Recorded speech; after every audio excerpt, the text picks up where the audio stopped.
The presentation of the 2012 budget.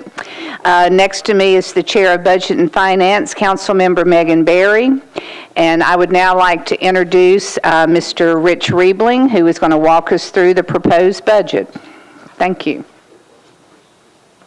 Good morning, everyone. Good morning. Hope everyone has had a good morning already. I appreciate you coming into this chambers with a little coffee and well fed. It will help the presentation go a little bit quicker.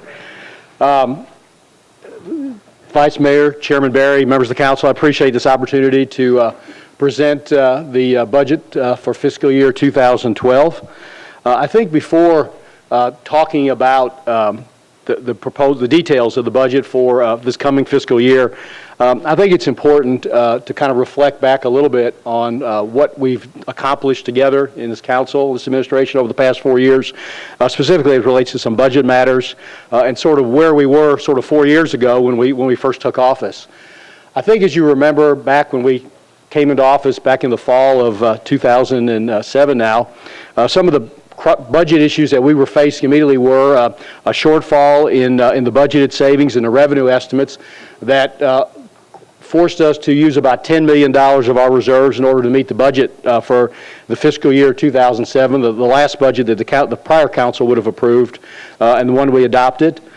We had no bond capacity in our water services department, yet increasing needs and demands for their services.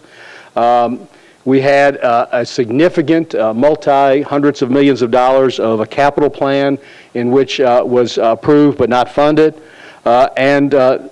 Lastly, we had really a financial crisis with the hospital authority and soon after taking office with the need to both extend and increase the line of credit for the hospital authority. Coupled with that were a few unforeseen challenges that were out there. The impending financial crisis. We have seen over the last 4 years a significant decline in some local revenues, specifically the local option sales tax, which is down some $40 million over its peak of a few years ago. And then we were faced with the debt market crisis in which there was no ability to issue bonds, and we had to restructure some of our debt because of a call on the liquidity agreement, and we're facing a situation where you couldn't issue debt for the projects that we had approved. I'd like to say that what I've been most appreciative of over the past 4 years is the fact that we've been able to meet these challenges head on together in a very cooperative relationship and met them head on and really solved a great many of these crises. Not to say that we don't have problems going forward, but we address these. The hospital authority is more financially stable than it's been in many years. They no longer essentially live off the city's credit. We provide a subsidy, but it's not an open door policy in which they extend that amount. They live within the subsidy we allot to them. We've reduced the number of full-time employees in the metropolitan government. We've grown our reserves despite the challenges. We've funded our obligations to employees, pension benefits, and other obligations continue to rise. We continue to meet those obligations. And all this has been done with minimal increases in the size of our budget, and I think more importantly to the citizens of our city, citizens of Nashville, we've all done this together with no increase in property taxes. I think we've accomplished this, again, together with a consistent budget philosophy. We're going to operate within our means. We're going to be conservative in our revenue projections. We're going to continue to look ways to reduce government size and inefficiencies. We're going to do that without directly impacting services to the citizens. We're going to grow our fund balance, which is important at all times. And as I said earlier, it's not the time to raise taxes on our citizens. Before going forward into the 2012 budget year, let's talk just for a few minutes about where we are sort of in this fiscal year. In terms of property tax revenues, we're going to see a little decline over our anticipated level of property taxes this year, probably $5 or $6 million, and almost all of that is directly attributable to the flood. As you recall, there's legislation that allows the owner of properties that have been damaged by the flood to get a break on their tax bills, which is the right thing. And so that's going to lead to a slight decline in property tax collections for this fiscal year over budget. And that's coupled with a little bit of growth, but if you talk to the assessor, he would recognize that we've only had minimal growth in new projects coming online this year.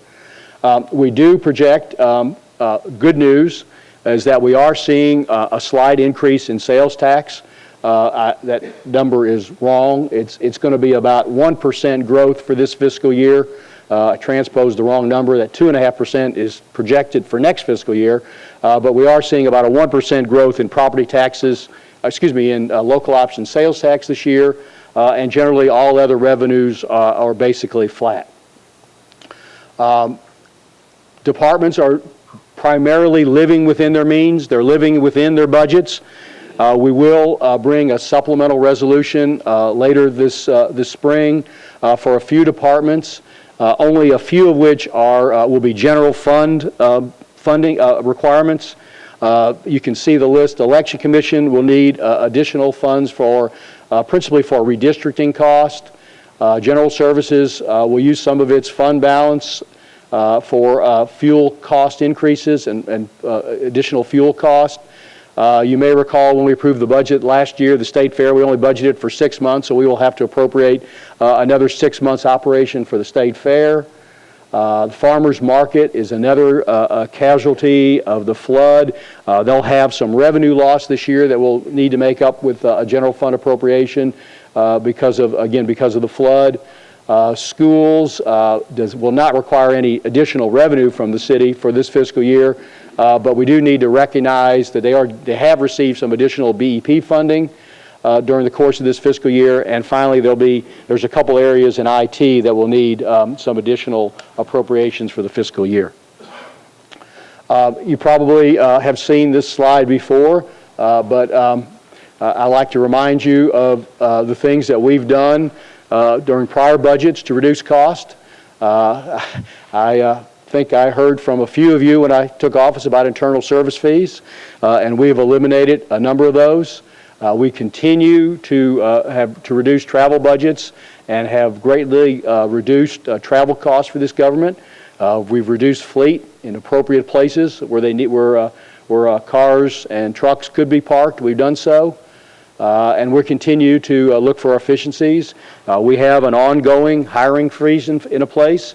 Doesn't mean that positions can't be filled, but it is important to make sure that before they're filled, that departments are going to be able to operate within their budget. One of the things that I'm most proud of, and thank the council for their support, is the fuel hedging program we instituted about 2 years ago. We will have received, by the end of this fiscal year, in excess of $3 million from that program, money that is then used to supplement our fuel budgets. It's money that we would not have but for the fuel hedging program. We've transformed the way in which this government provides grants to nonprofit organizations into a transparent, very successful program, one we can see the results of the taxpayers' dollars. And finally, the important debt restructuring that we did last year for the budget for the current year's budget, and which will also provide us assistance for the 2012 budget. Simply sort of looking at this year, what are we facing? I think we see the economy improving, not greatly. But we do see some growth in revenues and have budgeted some very modest anticipated growth in revenues. We continue to see benefit cost rising faster than the rest of the budget, but we obviously understand and recognize the need to continue to invest in our employees and retirees. We are going to reduce budgets in almost every department without impacting services. And there are several large departments, major departments that are going to require some additional funding this year. And lastly, but certainly not least, we need to maintain our commitment to public education and maintain the progress that we are making and that we are seeing in our public education system. So I know this comes as no surprise to anyone. The mayor sort of let the cat out of the bag earlier this week, but there will be no new taxes to fund this year's budget. No facilities will be closed, no hours will be reduced. As I just mentioned, there will be some funding for some departments, principally to fund some new metro facilities. Our priorities remain safeguarded and unchanged, and we will continue to invest in employees. When we started the budget process several months ago in January, we asked departments to prepare a 3% reduction scenario, and again, as always, when they focused on their potential reductions, to look at non-direct service reductions. So, the 2012 budget, as proposed, filed with the council today, will be a total budget of $1,582,000,000 change, which is an increase of about 3.8% from the current year budget. How we get there? As I mentioned earlier, we are projecting a slight increase in metro dollars, metro revenues, about $13 million. Fortunately, we are going to receive a large increase in state education funds, about $22 million. Then finally, the remainder of the increase in the budget size will be made up with an appropriation, a use of our fund balance, $23 million. Looking at each department, no department received more than a 3% reduction in their budget. And only a handful did receive a 3% cut. The zero, there's one or two departments that did not receive any cut, and there are tiny, tiny departments that really have no ability to take on any additional cuts. But by and large, well, other than maybe one or two did not, everyone received some reduction, with an overall reduction and savings to the government based on these reductions in department spending of about $5 million in the USD and the GSD, which really represents only about a 1% cut on average for the departments. Our pie chart we always show of where the money comes from. Not any major changes from the last fiscal year. What I would say is that the property tax number is down a little bit from as a percentage of the budget from the current year. I think current year it's about 52% of our revenue. This year, the projections for next year, it'll drop to about 50%. Grants and contributions are up about 1%. Principally due to the additional state dollars that we talked about for education. And finally, the only other different thing from this slide from last year is the fund balance appropriation, which represents about 1% of the operating budget. Where the money goes, again, very, very little change from last year. Really the only significant change, not really significant, but education, I believe last year was at 41% of our total budget, and this year it'll grow to about 42%, with the rest kind of being, the reduction being scattered throughout the government. I mentioned earlier that this budget does include an appropriation of fund balance. I say that because that is not any way uncommon for this government to do that. In fact, since 2002, the current fiscal year is the only year in which some of the fund balance has not been used to complete the budget. As you see, that since 2002, the fund balance appropriations have been all over the board. The lowest amount that's ever been used in one year was, other than this year with nothing being used, but prior to that was $14.8 million in 2006, and as much as $105 million was used in fiscal year 2004. I've already been accused of putting this slide up there because no one can see it with the charts. But what I thought it's important, I hope you can see it on the handout you've gotten, but this sort of tells us where we are with our fund balances if the council adopts the budget as we presented, with the appropriation of about the $23 million from fund balance. As you can see, in all cases except for the school's operating fund, we are at at above the 5% minimum, which is our policy. It's not a state law or a mandate. It's something we should do and strive to do, but we'll be at above 5% in all of the funds, with the city's operating fund, which is the combination of the GSD and the USD fund balance, being roughly 6%, which is down a little bit from the 7% it's currently at. And I say that on the schools, 4.2%, that's the same number as they currently are, and we are proposing an appropriation of some fund balance from the school's debt service fund, which is at a very high level. Even after the appropriation would be at 15.7%, but we are not recommending taking anything from the school operating reserve, which is at 4.2%. State law, there is a minimum under state law of a 3%. You're required to be eligible to receive BEP funding and other state funding. You're required to have a minimum of 3% there, and so we are at the 4%, 4.2%. Even with the appropriation of the USD fund balance, we will have a fund balance level higher than when this council took office. And obviously, the schools is where you're seeing the most stress on our budget on an ongoing basis, and where you've seen some decline. You have seen declines in the schools' operating fund balance, but they have been necessary in order to keep pace with the requirements of the schools, both in the need to improve schools as well as to meet the growing population. The schools have grown some 5,000 students over the last, probably the last 3 years. Talking about some of the larger increases, really the only departments with significant increases, kind of walk through those a little bit so you understand our thought process on that.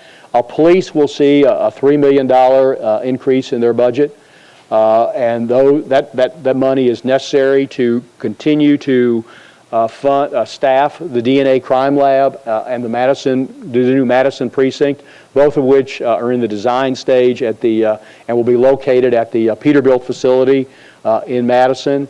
And additional, it says planning for Midtown Hills. It's beginning to start the training classes and the program so that when that precinct is ready to be occupied sometime in the 2013 fiscal year, we'll have staffing in place for that. Obviously, you can't wait till it's open. You have to start the training class, things of that nature. The MTA subsidy increase of $3.3 million is not for any system improvements, but is to maintain its current level of service. I would hope that you would agree with us that with rising fuel prices, the ridership of the MTA is increasing as we speak, and we think it would be a distinct mistake to go back on that by reducing service levels for the MTA, and that number also reflects some loss of state revenue that they've had for the past several years. So again, as it relates to the MTA, no new service, but it's important that we think to maintain its current level of service. Parks and Recreation, an $850,000 improvement, and it's primarily to open 2 new facilities. We have the McCabe Community Center, which has replaced, the existing one was torn down, the new one's built on right at its same location. If you haven't seen it, it is a beautiful building that is nearing completion and is scheduled to open operationally about July 1st. So funding for that center is necessary in next year's budget. And then also for the opening of the Riverfront Park, which will be sometime in 2012, sometime the summer of 2012 should open, both of which will require new spending for the Parks Department, and obviously we strongly believe that if you're going to build the facilities, you need to open them and staff them. And it also will allow for, in addition to that, will be some money for general maintenance requirements of the park system. As you know, they've taken some reductions over the past few years, and I think all of us want to see some improvements to that system, maybe the grass cut a little more often than it has been last year, and this will give the department the opportunity to have some funds to be able to do that during the 2012 budget year. Public library, $788,000, not principally, but a portion of which is to open the Councilman Rip Ryman Memorial Library in Goodlettsville. Appreciate it. A long-standing commitment of this city that is finally going to come to fruition very soon. Another striking building that if you haven't had an opportunity to see, I urge you to look at it. And Councilman Ryman, I know you've been desirous of that for several years, and we're pleased to say that that's going to open here very shortly. And then the rest of the increase for public library is to expand the limitless library program with the metro schools. You may recall we began the funding for that, in which the public library system is working in the metro schools, been working in the high schools to bring more resource materials to the students. It has received a great success. It's just been a program that could not be more successful.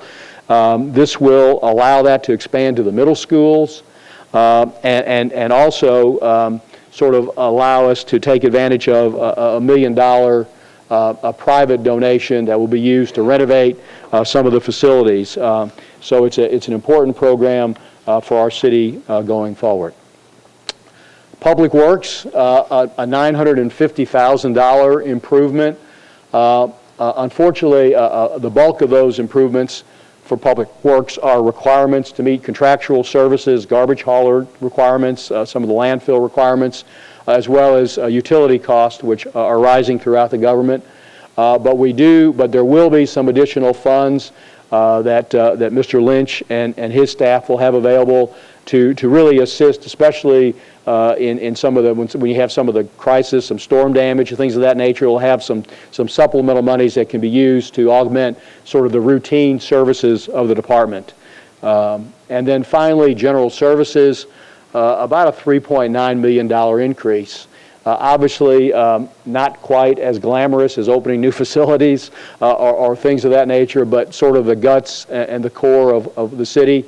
And that cost are directly attributable to fuel, new facilities coming online, and utility costs that the city just has to operate. We have the new Peterbilt facility, which we have to maintain now that we own it. We have the Howard School Complex, which is now completely open, and then a few other buildings across the city. And I point out that fuel, we obviously know this. Every time we go to the pumps, we see the price of fuel.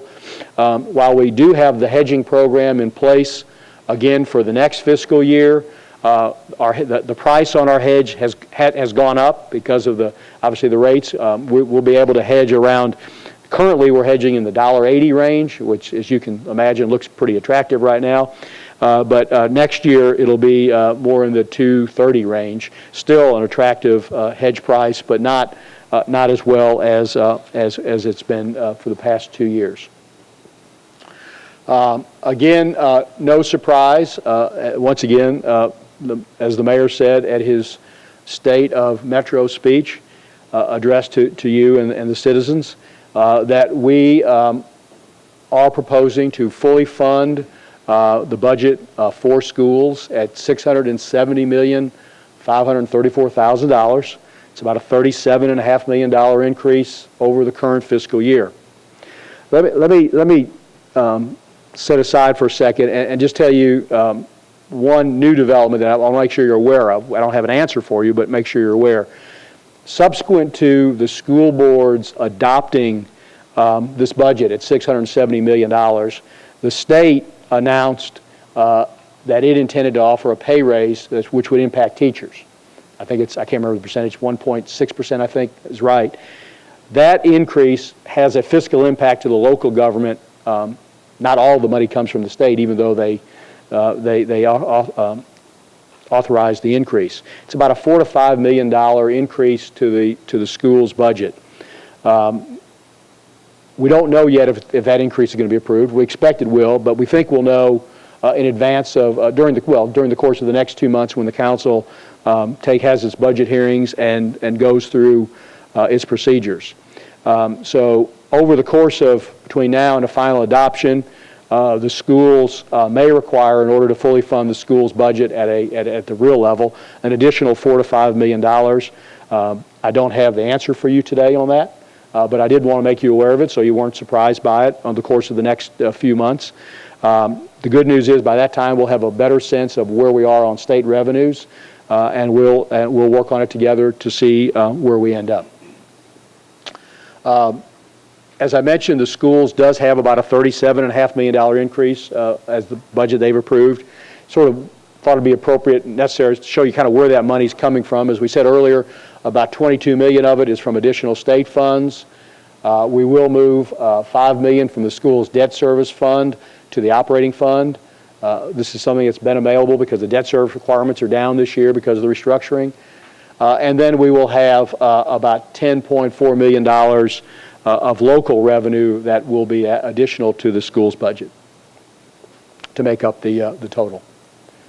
Our continued investment in employees and retirees included in this budget are about $6.6 million of new cost, additional cost for the various insurance programs, health, life, and dental. A $4 million increase in our injury on duty requirements to meet our budgetary needs.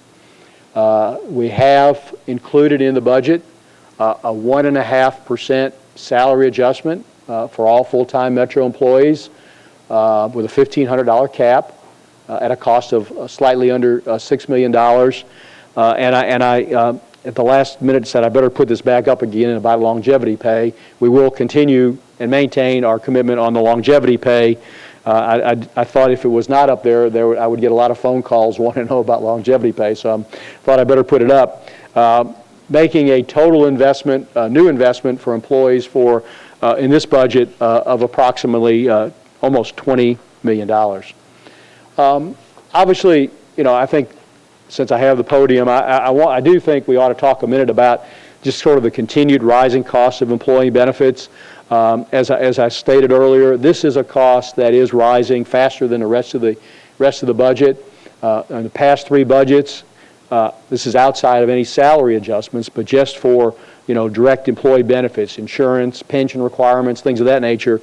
We've seen about a $22 million increase in the 3 budgets before this, and we see another $10.6 million that we just talked about for fiscal year 12. There's a lot of areas of concern, but obviously we're seeing our IOD, our injury on duty costs, rise significantly, as reflected in the $4 million additional requirement for this year, and our health insurance costs, as they are all across the country, aren't going down. They're continuing to rise at really breakneck levels. And then one other issue, obviously, the number of retirees in our system are increasing. And we have obviously an aging workforce because we have not been hiring a lot of new people except in a few departments. And so our pension obligations, while not going up for this fiscal year, in talking with the actuaries and looking at their projections, I think we have to anticipate in future years that our pension obligations are going to continue to increase. As you know, this council has now approved the 5 members of the Study and Formulating Committee, which is the body that's created in the charter basically to study pension benefits and employee benefits. That group has essentially a year to complete its task. I would hope they would have some recommendations back to the council for the next fiscal year. And it's ready to go to work with its first meeting scheduled for May 11th.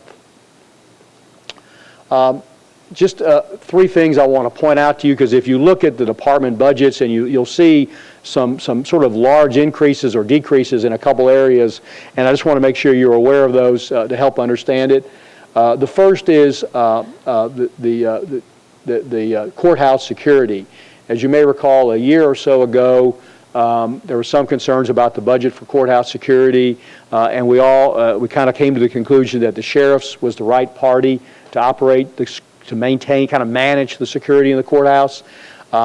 He's been doing it. His office has been doing it and doing an excellent job for the past year.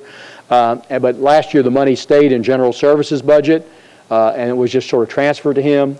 This year we're just going to go ahead and do it effectively what's been done, but move the money to the sheriff's office. So you'll see, so when you see $1.5 million increase in the sheriff's budget, it's not really $1.5 million. It's just putting it in the proper place. And similarly, on the enterprise business solutions, the finance department has had a budget system, sort of an IT system for really budget and fiscal related matters that have been housed in the finance department. Based on the work done by IT under the direction of Director Keith Durbin, we think it would lead to better coordination and a better use if that was consolidated in the IT department rather than finance.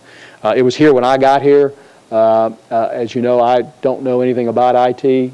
Keith Durbin does, and I think it's a better place for it in the IT department rather than the finance department. Again, not an increase in the budget, but just a shifting of where it is located in the budget. And finally, one that is more directly related to an increase of service level that I think hopefully you'll all see the benefit of this in your districts, is that we are moving some of the property standards inspectors in the health department to the codes department. We think that by cross-training these employees and putting them all together in one place will just lead to a more efficient. They can do more. They don't need to be, one inspector only does X and the other inspector goes Y. Well, let's put them together and let's see if we can't make that more efficient. I know several of you have raised concerns about that in your districts. This is a step in that direction and hopefully will lead to better service for the community. Simply a slide that talks about legislation to come that you'll see. The budget ordinance will be filed today along with the tax levy. I'll say it one more time, no increase in the tax no increase in the tax levy. The tax rate remains the same. The Urban Council resolution setting the urban services tax rate, the pay plan and increment suspension resolution, which will go to the Civil Service Commission at May 10th, so it can't be filed with the council until May 27th. And another sort of internal one that maybe should have been on the organizational slide is that, as you recall, the Homelessness Commission, which is funded in the budget, has been over the past several years sort of under the auspices of MDHA. And in talking with the Social Services Board and the Homelessness Commission, I think they all feel strongly that it's time to move that back to social services. So it's just, again, no new dollars, but a shifting of that program so that it no longer will be under any MDHA supervision, but will move under social services.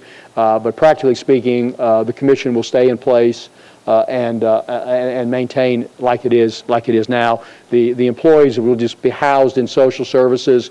As you know, social services just moved to the Clifford Allen building, and they have space for it. And so I think all of us feel it's an appropriate place for them. And then finally, the supplemental resolution, which we mentioned, I talked about earlier, for the few departments that will need some supplemental appropriation. And with that, Vice Mayor, Chairman, I appreciate the time, attention, and as always, obviously we disagree from time to time on matters, but when it comes to the fiscal needs and requirements of the city, I think this council has always shown me, obviously, courtesy and respect, and together I think we have approved 3 strong budgets for the city, and I urge your consideration of this budget and look forward to working with you over the next several months and concluding with the best possible budget for the citizens of Nashville. Thank you. Thank you. Are there any questions? You can watch it on Channel 3. Councilmember Langster. Thank you, Vice Mayor. Thank you, Mr. Riebeling, for that down-to-earth, in-depth presentation. But just so that the constituents of the 21st District in Davidson County will know, the 28th 31st Avenue Connector is funded not in this budget, but the last budget. Is that correct? Yes, it's in the capital budget, actually. And it's funded, and there will be its designs in place, and I think there's a scheduled groundbreaking. If it hadn't been scheduled yet, there will be a groundbreaking for the connector later this summer. Yeah, I hope in May. Also, it's coming in the budget of Public Works. Is that correct? Or where could it be found? I'm sorry. The funding for the connector can be found in whose budget? Well, it's in the capital budget. It's not in the operating budget. It's in the capital budget. Okay. And also coming to the 21st District is the Health Department. Is that focused? Is that seen in this budget? Not seeing this budget. Again, that's up for third reading of the council if they approve the arrangement with HCA to build it. It's up to the council if they want to do that, but the funding for that would be a couple years down the road if the ordinance is adopted by the council. And could you give the estimated amount of that project? Do you know? It's somewhere in the $25 to $28 million. Thank you. Councilmember Evans. Oh, thank you, Madam Chair, and thank you, Mr. Riebeling, for that great presentation. And we're, I know, going to talk to different department heads and get into the specifics. So I have more global questions. 30,000-foot stuff. The revenue, certainly for schools, and I guess it'd be true to the general government, has generally been flat overall the last 3 years of this term. But expenses, clearly for schools, are kind of walking at about a 3-5% clip.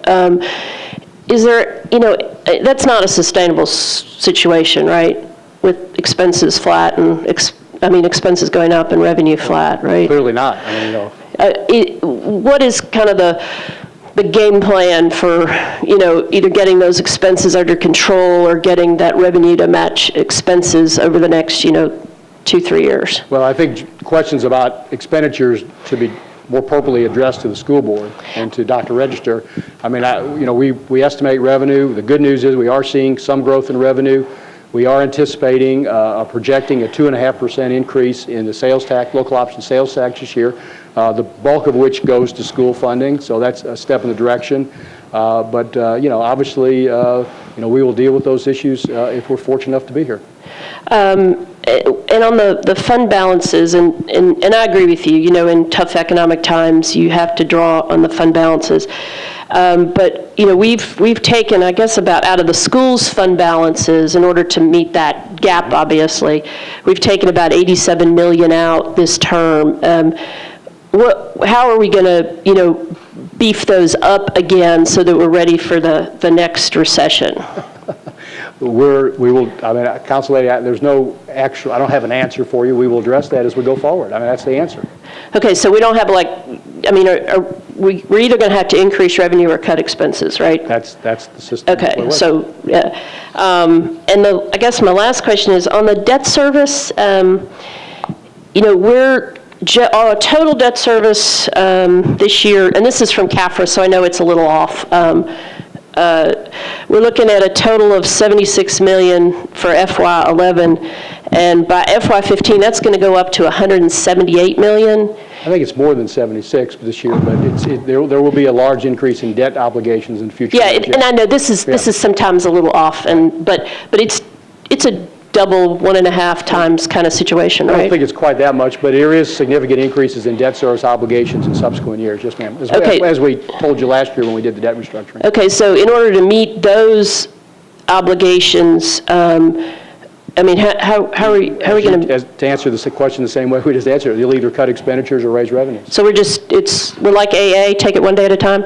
I think it's a little more scientific than that, Council Lady, but I understand your question. But what... Well, I guess, I mean, it's election year, and I think my constituents kind of have a right to know, are we going to raise taxes in 14, or are we going to cut expenses? I think that when I took office 4 years ago, I had many members of this council tell us that we were broke and that we were going to have to raise taxes. We've not done that over the period we've been in office. We will continue to look at it on a year-by-year basis, and we will address those issues next year. If you want to raise taxes this year, you obviously have the right as a member of the council to do so. We don't think it's in the best interest of the city, but we will address that. Well, the council doesn't handle the revenue side. That's your job, fortunately. Council approves the budget and does have the right to raise taxes. I'm sure I'll have some more questions, but I'll let someone else ask now. Councilmember Claiborne.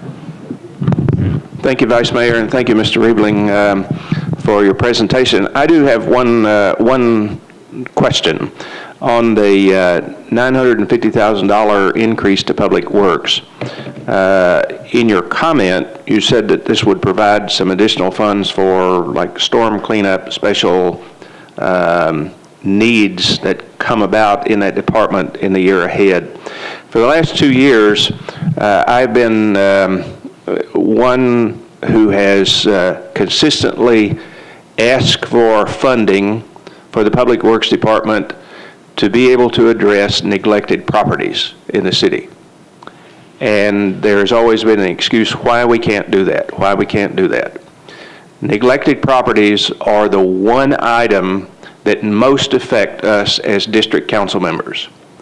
That is the one item that impacts property values in neighborhoods. It is the one item that most disturbs neighbors when they see grass growing around houses that have been vacant for a year or more. Trees that are down that can't be removed because nobody can go on the property. Nobody can find where a responsible party is in a mortgage company or a bank that refuses to take responsibility. If we can find money to fund the schools, and if we can find money to fund the police department, these are two areas that are highly important and critical to the success of this county. But we need to be able to find money to help that homeowner that is on the street out there who cannot get any relief for the neglected property that is next door or down the street. So does this $950,000 provide the Public Works Department with the ability to restore the program that they had in place a few years ago to address this problem? And if not, where are we going to find the money for them to do that? That is a need, that is a critical need to be provided in this budget. Councilman, I can't address it specifically. I think that's something that we need to sit down during the budget hearing with Mr. Lynch and his staff to talk about. I think it's a step in the direction of providing some funds for the department. How they choose to use them, I think will be, they just learned about their budget increase yesterday, so I'm sure they're working right now in terms of coming up with the more specific details on how they're going to present that. And I'm not trying to evade the question, but I think it's really more that can be better answered during your budget hearing with Public Works in a few weeks. I just want to make the point from the very beginning that as we go through this budget cycle, that is an issue that I'm not going to let die until it hits a brick wall. Councilmember Stanley. Thank you, Ms. Vice Mayor. I appreciate your work that you've done, Mr. Riebeling, and the presentation you made regarding this budget. I appreciate especially the proposal you have regarding the organizational requirements, specifically regarding the health and the codes. You want to consolidate those two departments with one another. I think it's important to understand that I'm going to speak a little bit about what Councilman Claiborne just initiated. One of the things that is one of the big issues is since last May's flood, there have been a lot of properties, residential properties specifically, all throughout Davidson County in separate districts that have been vacated. And a lot of these properties still are vacant. And they're owned by individuals, title holders, who reside outside of Davidson County and even outside of the state of Tennessee. So we need to have some excessive vegetation management growth program that was taken off. The funding was eliminated by the Metro Council in 2004, 2005 for that fiscal year. And I've spoken with the Codes Administration and with the Health Department, and they've informed me that that program is still on the books, but it's in limbo. And I think it's important for Metro Nashville to step up with this consolidation of the Health and the Codes Administration to work with the Codes and the Health Administration as a one department to initiate the funding back for this excessive vegetation management growth program, because after all, we are a city of over 600,000 people. And we have properties all throughout Davidson County that are subject to being owned by individuals that are going to be completely unresponsive to whether it be the council member or it be an administration letter. They're going to be completely unresponsive, and they have been. It's been my experience that this excessive vegetation management growth program will be beneficial to for the neighboring property owners to have this funded. I'd like to see this funded initially right now and go in cooperation with the consolidation of this Health and Codes Administration. I'd like to see that excessive vegetation management growth program designated a priority project to have it initiated, have the funding initiated in this year's budget, so that we can address all of these properties that are still vacant and there's no indication that anywhere in the near future they're going to be occupied by either renters or by title holders, because a lot of the title holders, they do not live in Davidson County, and there's a few that live outside outside of the state of Tennessee. They live in other states. And whether it be banks or individual title holders, I think it's up to us, the Metro Council and the administration, to get this excessive vegetation management growth program back in line and funded this year, especially. I'll mention that to all the council members. I think it's important that we have this program. It was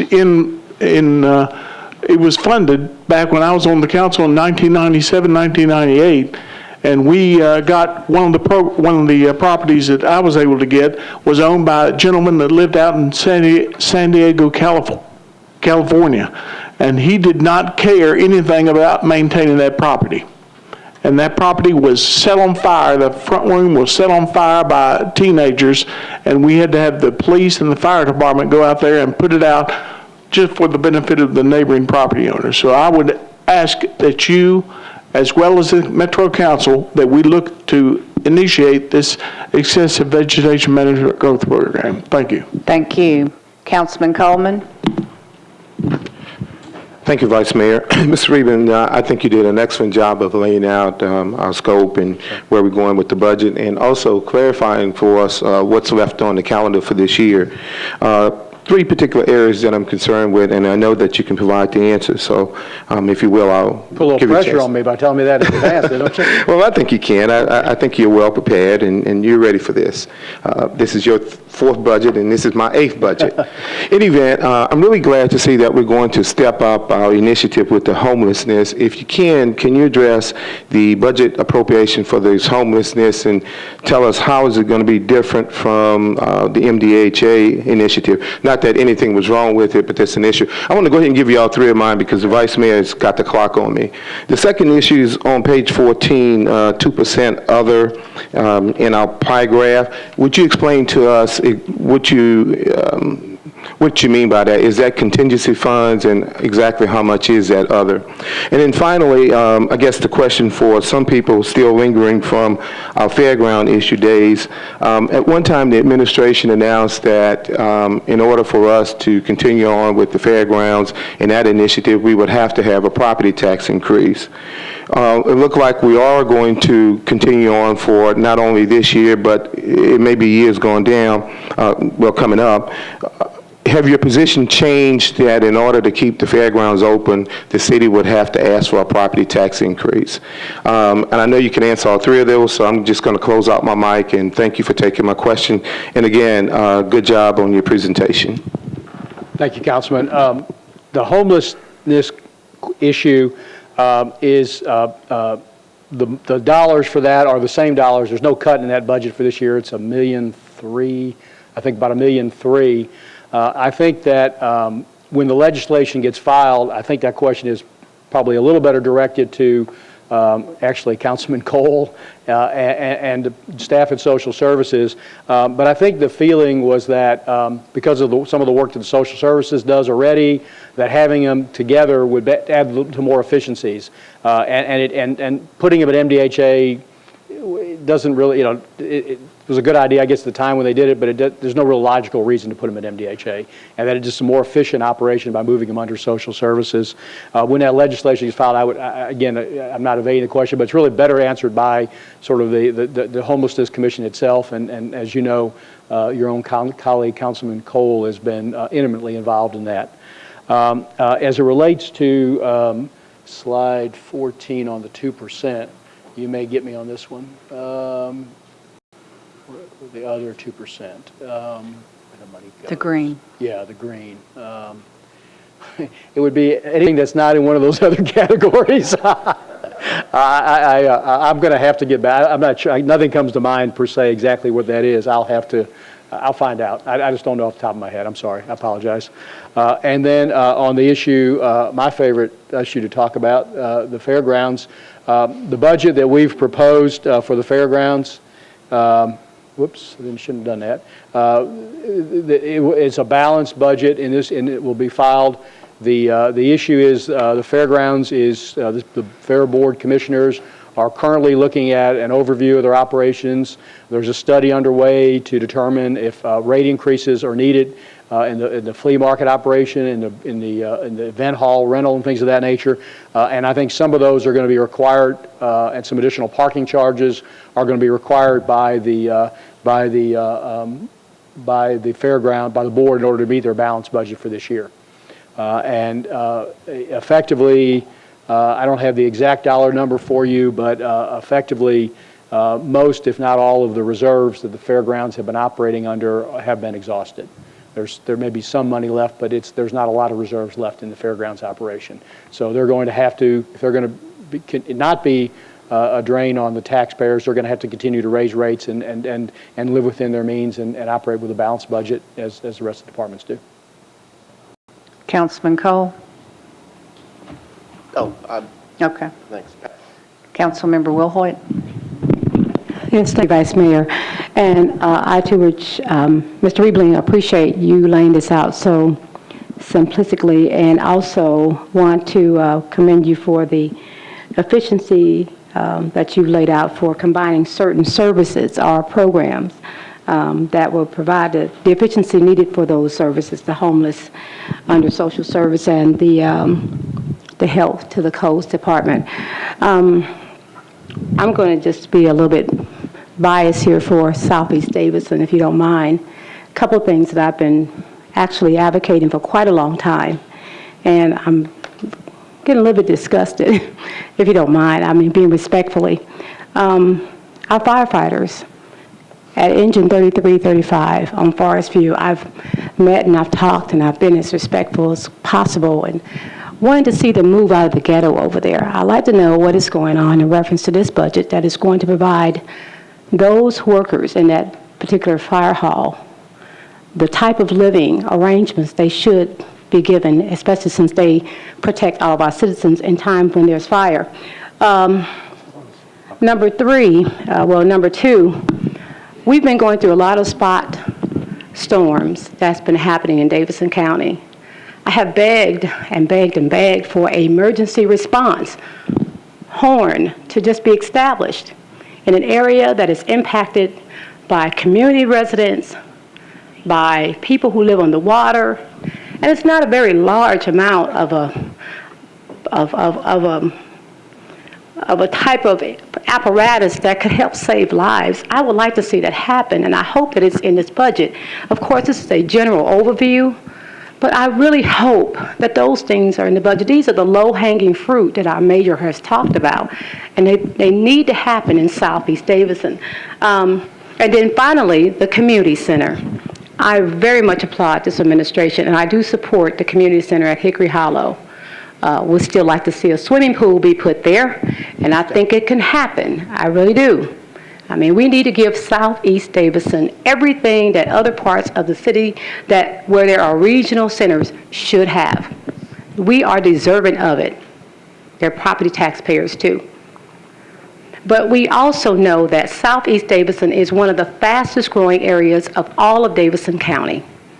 The Parks Department has done a study that was done at the request of not only myself, but other council members, to open up that report and refine it where it is reflective of the growth that has happened in Southeast Davidson. As a result of their study, they said we need 3 community centers now.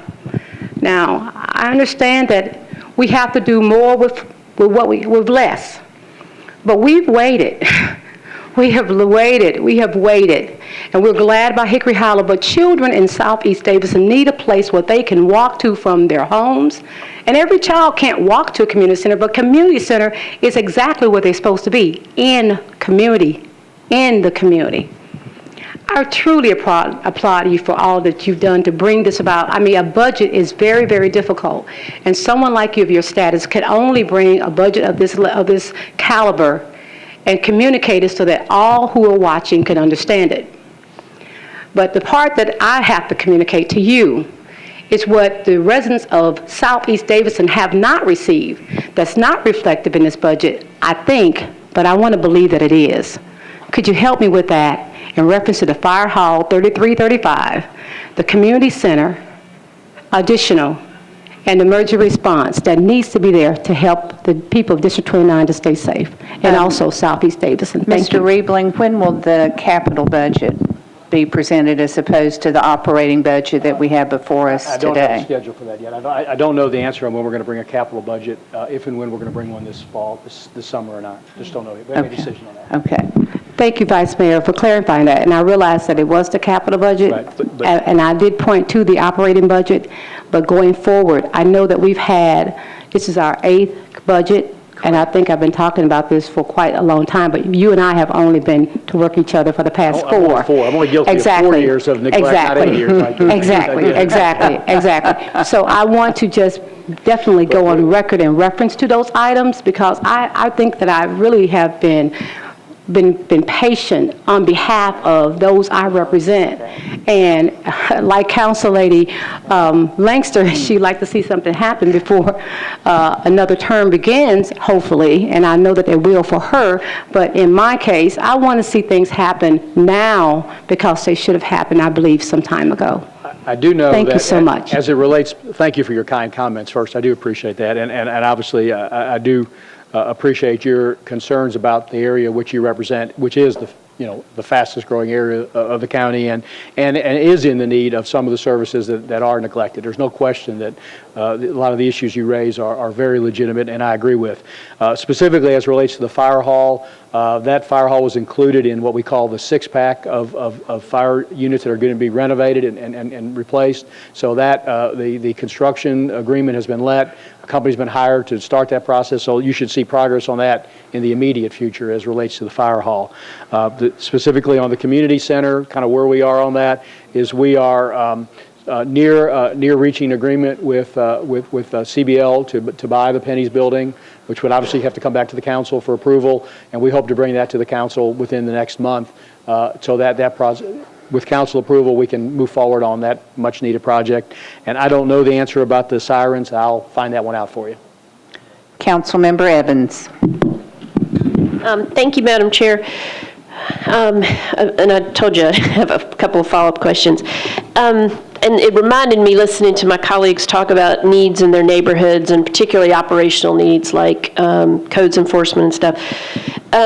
The fund balances that you estimated for June 30, 11 in the last budget ordinance for the general fund was $28 million. And today, you're estimating that number will actually come in around 36.6. Is that, am I understanding that correctly, that slide? Yeah, let's find the slide. Hold on a second. That's the one titled Fund Balance Recommendations that that one. And tell me, and the numbers as of June 30th, 2011 are the audited numbers from the CAFR. Okay, so the 36 point, the CAFRA? Do we have an 11 CAFRA? No.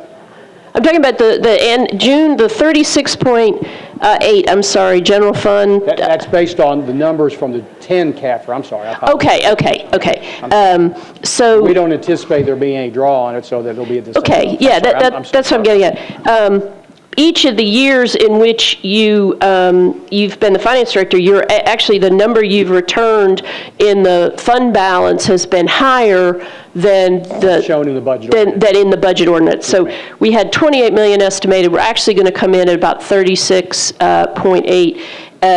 How are we achieving those disparities, those differences in the numbers? When the budget estimates are done, obviously you don't have the end of the fiscal year, so you haven't closed the books on that fiscal year yet.